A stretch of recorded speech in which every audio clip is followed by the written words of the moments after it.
To change DPI on the Redmi Note 15, open the settings for the first.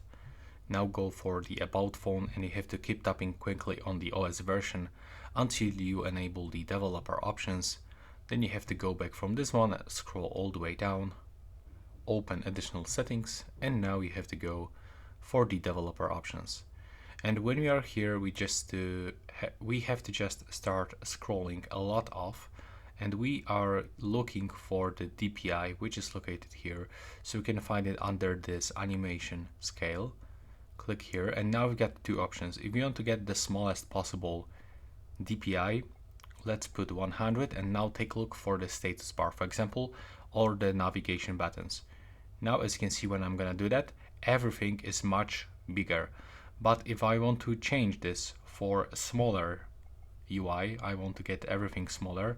Let's put, for example, this 700, and now as you can see, everything will be much smaller. So this is like two options. Thanks for watching this video. See you in the next one.